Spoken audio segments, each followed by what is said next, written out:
Pit Stop CBN, com Ricardo Barbosa. Ricardo, bom dia. Bom dia, Patrícia. Bom dia, ouvintes. E aí, motor do carro superaqueceu. O que eu faço primeiro? Para. Entra em desespero. Para. A primeira coisa que tem que fazer, Patrícia, é parar. Motor aqueceu, essa é a dica de ouro, né? É ficar atento aí realmente ao painel que muita gente acaba não vendo, né, Patrícia? O verão está chegando, as altas temperaturas as temperaturas começam a subir e os carros, por sua vez, acabam sentindo também, né? Às vezes a pessoa não fez aquela manutenção preventiva, e aí, por sua vez, esqueceu de olhar o nível de água.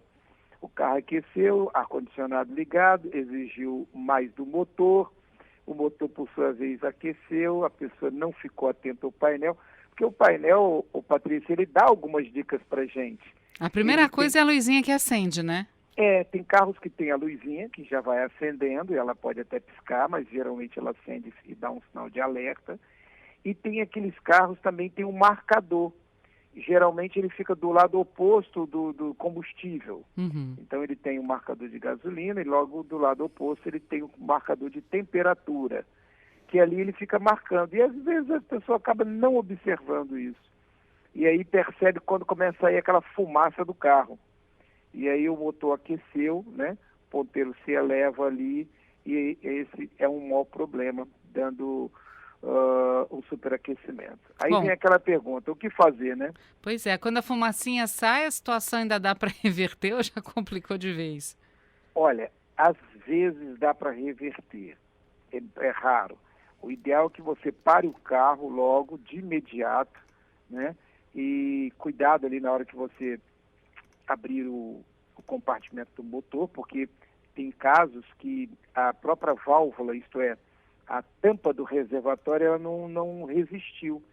E está saindo muita fumaça por ali, com um pouco de água quente, e acaba queimando as pessoas ali que estão abrindo aquele compartimento do motor. Então é necessário que tome cuidado em relação a isso também. Então parou o carro, ideal que você espere ali, depois que você abriu o compartimento do motor, isto é, o capô, esperar uns 40 minutos, uma hora, para que ele esfrie. Aí sim, você abre o reservatório, abrindo o reservatório você vai ver o nível de água, como é que foi. Muito bem. Se esse carro não queimou a junta do cabeçote, aí você pergunta assim, como é que a gente vê se queimou a junta do cabeçote? Você leu meus pensamentos. Acabou misturando água com óleo. Aí o que tem que fazer? Tira a vareta de óleo. Tirou a vareta de óleo, viu que o óleo não está escuro, e sim o óleo está já como fosse um leite, leitoso, falando assim para os nossos ouvintes entenderem melhor, como fosse um leite mesmo, ele vira um leite. Aí já queimou junto do cabeçote. Ele aí fica não tem mais jeito, Patrícia. Esbranquiçado mesmo? Fica. Ele quando se mistura água com óleo ali, ele bate com calor interno no motor, aquele óleo ele fica totalmente esbranquiçado, meio bege, meio café com leite mais clarinho. E é ali que a gente sabe que queimou a junta do cabeçote. Queimou a junta do cabeçote. Ele não tem jeito, ali você tem que chamar um guincho, né? Remoção, procurar uma oficina. Se for dentro da cidade, você conhecer as pessoas, uma oficina da tua confiança. Se for na estrada, e para alguém que possa te ajudar aí a resolver o problema. Tamanho do prejuízo? Qual o valor de uma junta de cabeçote? Primeiro que numa viagem, um serviço de cabeçote, o cara trabalhando bem, Patrícia, ele leva de 1 a 2 dias. Eita, então o prejuízo do tempo também. Hotel. Já começa a complicar. E dependendo do carro, nós estamos falando aí, vamos falar de carro popular? Vamos. Você vai gastar aí uns R$2.000. Peça, mão de obra. De obra. Eu estou colocando assim um carro popular, tá? Porque se você tiver um carro melhor, e hoje está faltando peça no Brasil todo, começa a complicar um pouquinho mais. Mas geralmente aí 2 dias, R$2.000, R$2.500, tirar o cabeçote, fazer ali a retífica do cabeçote, trocar junta, mão de obra, fazer esse serviço. Então também tem que tomar esse cuidado. Então o importante é você... vamos voltar. Então vamos supor que o carro não queimou junto o cabeçote. só aqueceu, ok? A Ok. pessoa viu logo de imediato, faltou um pouquinho de água, a pessoa vai esperar os 40 minutos, 1 hora, tirou a tampa do reservatório, completa o nível, Patrícia, com o carro em funcionamento na lenta. Não acelera, para não haver nenhum choque térmico. Você vai completando. Não tem água filtrada? Não tem jeito, vai com água da torneira mesmo. Então tem que ser real para os nossos ouvintes. Está na estrada, não tem jeito, bota uma água comum, parte para a primeira oficina, aí ali tem que ver o que aconteceu. Uma mangueira que está furada, uma mangueira está com a micro furo, então quando ele aquece, Patrícia, ele acontece muito isso. A mangueira está fura e aí começa a espirrar. Teve uma ocasião que nós ficamos um tempo para descobrir onde era aquele vazamento, Patrícia. O que aconteceu? A mangueira estava furada, o microfuro, e ela caía onde? Em cima da descarga. Então a gente não via esse vazamento, mas a água sumia. E também não ia para o cárter, não misturava com óleo. Então foi muito difícil. A gente tentou até que achou aquele barulhinho e viu lá que estava caindo em cima da descarga. Então ela evaporava e a gente acabava não vendo. Então, às vezes, é uma mangueira. Uhum. Esperar o carro esfriar, trocar as mangueiras, aí sim. Botar um líquido de radiador novo, né? Bota um líquido novo e um sistema lava tudo, bota um líquido novo, o carro fica novo de novo, pronto. Aí você pode partir para a sua viagem. Olha, já temos aqui a participação de ouvintes, o Giovanni brincando com a gente. Eu falei, entra em desespero, né? E ele falou assim, motor aqueceu é pânico. Ele brinca aqui com a gente. Outra coisa, pergunta que chega do nosso ouvinte. Você falou sobre a luzinha do painel aí do motor quando ele superaquece. O ouvinte está perguntando, mas se você não repara 1 ou 2 vezes, né? Por quanto tempo você pode não reparar a luz acesa até que dê problema no carro? Olha, o ideal é que você... Bom, de vez em quando você tem que dar uma olhada. Sempre olhando ali, é claro que é difícil. Você vai fazer uma viagem, vamos lá, daqui para Colatina, 130, 140 quilômetros. Você vai olhar aí, sei lá, talvez de 30 em 30, 40 em 40, 30, 3, 4 vezes, olhando para o painel, mais um pouco. De vez em quando baixa a visão, dá uma olhada na temperatura, tá legal, voltou. É claro que você tem um carro novo, um carro zero, isso quase demora, é raro dar defeito. Uhum. É mais o carro quando a pessoa tem um carro um pouco mais antigo, não está com a manutenção em dia e resolve botar esse carro na estrada. Esse carro, Patrícia, que andou muito em Vitória, muito na cidade, é o que a gente tem dito sempre aqui, você mesmo tem me perguntado. Às vezes a pessoa sai daqui, mora em Jardim Camburi, vai na cidade, da Praia do Canto, no centro, esse carro nunca entra em altas temperaturas, ele nunca chega na temperatura ideal. Aí o que acontece? Lá um dia ele precisa visitar um parente, pega o carro e vai, bota na estrada. Aí a hora que ele vai e superaquece, o carro não está, ele não, há muito tempo ele não faz isso. Uhum. Uma mangueira daquela não resiste, e aí dá um problema.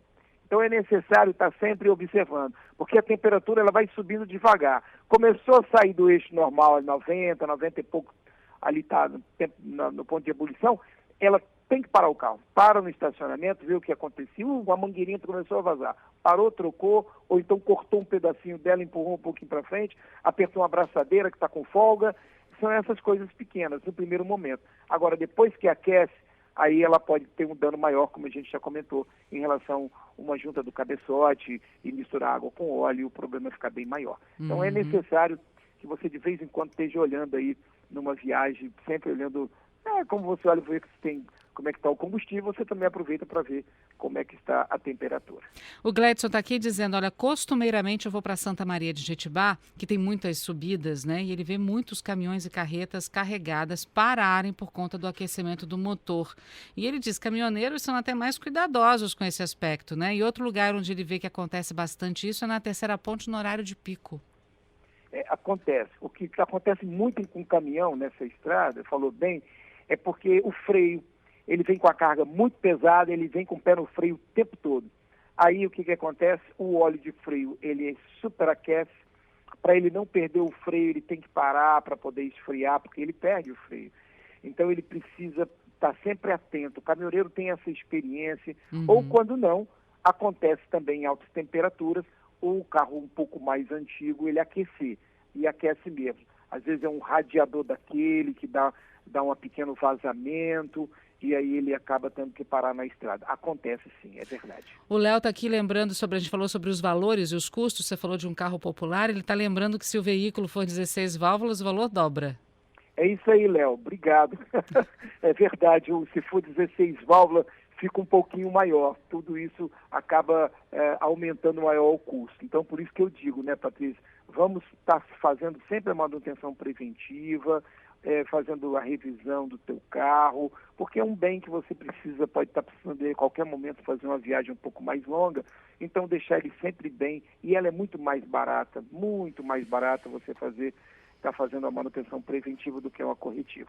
Giovanni está aqui dizendo que líquido do radiador é fundamental. Fundamental, é verdade, Giovanni. E o Wanderson está aqui com a gente dizendo que tem que tomar muito cuidado com mecânicos de estrada. Ele disse que o irmão dele colocou o carro dele numa oficina. Sempre que eles saíam para viagem, né, longa, o carro superaquecia. Eles olhavam tudo, nada, tudo normal. Quando eles resolveram observar a parte elétrica do carro, eles acharam o que tinha acontecido. Diz que o mecânico ligou a ventoinha ao contrário. Ao invés de puxar o ar para dentro e esfriar, estava jogando o ar para fora.